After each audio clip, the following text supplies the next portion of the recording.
hingga sampai ke Perdana Wini. Dahulu, sungai ini termasuk ke dalam kerajaan yang dipimpin oleh Prabu Pandu Dewanata. Prabu Pandu Dewanata memiliki 5 orang putra yang sering disebut Pandawa Lima. Mereka semua adalah kesatria yang dilindungi. Nah, teman-teman, suatu ketika para Pandawa diperintahkan oleh ayahandanya untuk membuat candi pemujaan di daerah Dieng. Dengan sikap mereka laksanakan. Siap ayahanda, titah ayahanda akan segera kami laksanakan. Kami berlima akan segera berangkat menuju Gunungan Dieng.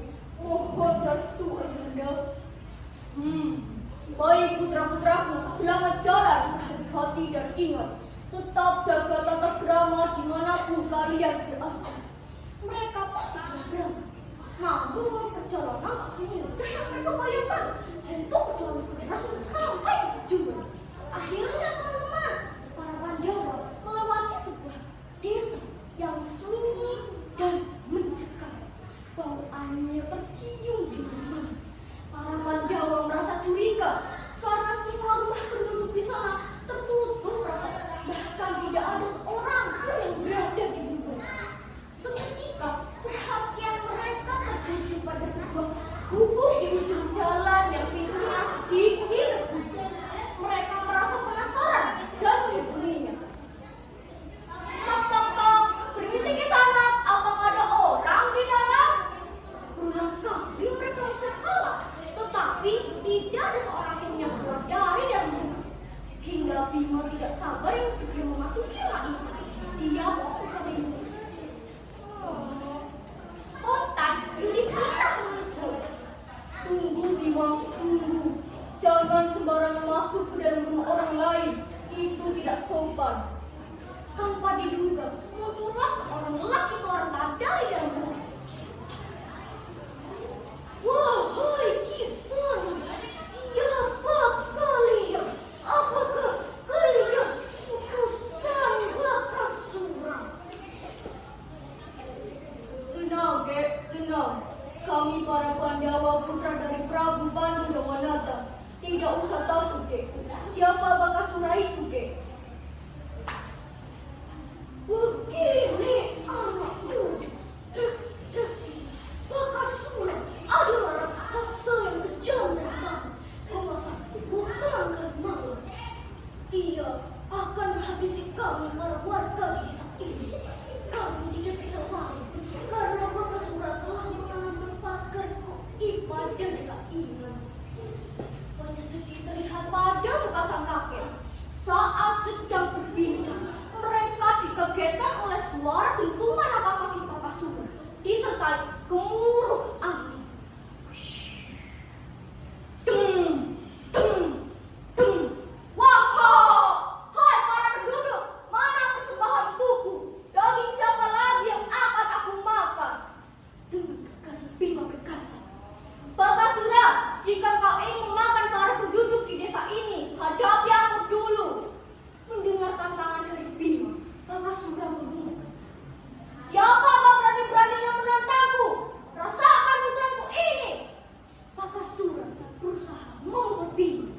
Dengan sikap Bima mengambil dan ayun-ayunkan senjatanya. Gada cokol ke tubuh Bakasura. Pergi kau dari sini. Karena gada cokol, Bakasura tak berdaya. Aduh, sakit. Ampun. Akhirnya, Bima berhasil mengalahkan Bakasura. Warga ria gembira menyambut kemenangan Bima. Begitulah teman-teman, yang namanya kebaikan pasti akan mengalahkan kejahatan. Atas petunjuk dari warga, para Pandawa melanjutkan perjalanannya hingga menemukan sungai yang lebar dan luas. Mereka menyusurinya. Sayup-sayup Bima mendengar suara alunan merdu gadis yang sedang bernyanyi. Yang merasa penasaran dan mencari asal suara itu hingga jauh meninggalkan tempat saudaranya. Ternyata teman-teman, suara itu berasal dari seorang gadis cantik yang bernama Dewi